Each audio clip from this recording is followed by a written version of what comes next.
यह कहानी है मालिक और बुद्धिमान गुलाम की। दास प्रथा के दिनों में एक मालिक के पास अनेकों गुलाम हुआ करते थे। उन्हीं में से एक था रामू।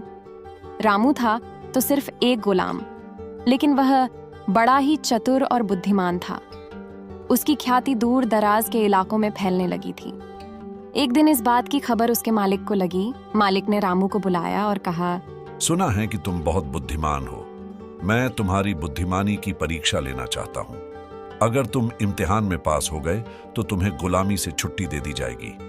अच्छा जाओ, एक मरे हुए बकरे को काटो और उसका जो हिस्सा बढ़िया हो उसे ले आओ। रामू ने आदेश का पालन किया और मरे हुए बकरे की जीभ लाकर मालिक के सामने रख दी।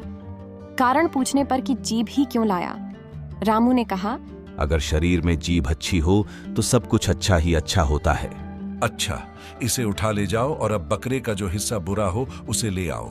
रामू बाहर गया, लेकिन थोड़ी ही देर में उसने उसी जीभ को लाकर मालिक के सामने फिर रख दिया।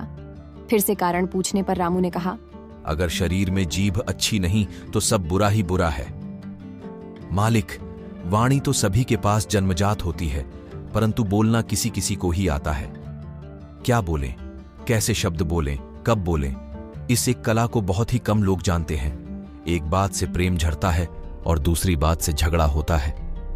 कड़वी बातों ने संसार में न जाने कितने झगड़े पैदा किए हैं। इस जीभ ने ही दुनिया में बड़े बड़े घर ढाए हैं। जीभ 3 इंच का वो हथियार है जिससे कोई 6 फीट के आदमी को भी मार सकता है तो कोई मरते हुए इंसान में भी प्राण फूंक सकता है।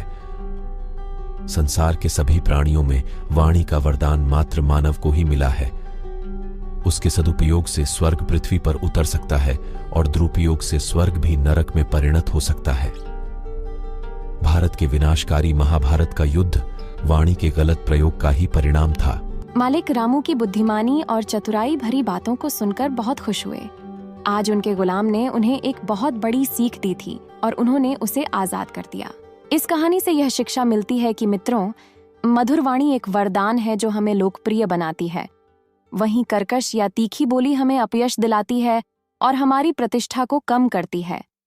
आपकी वाणी कैसी है? यदि वो तीखी है या सामान्य भी है तो उसे मीठा बनाने का प्रयास करिए। आपकी वाणी आपके व्यक्तित्व का प्रतिबिंब है, उसे अच्छा होना ही चाहिए।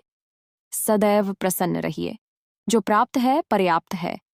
जिसका मन मस्त है उसके पास समस्त है।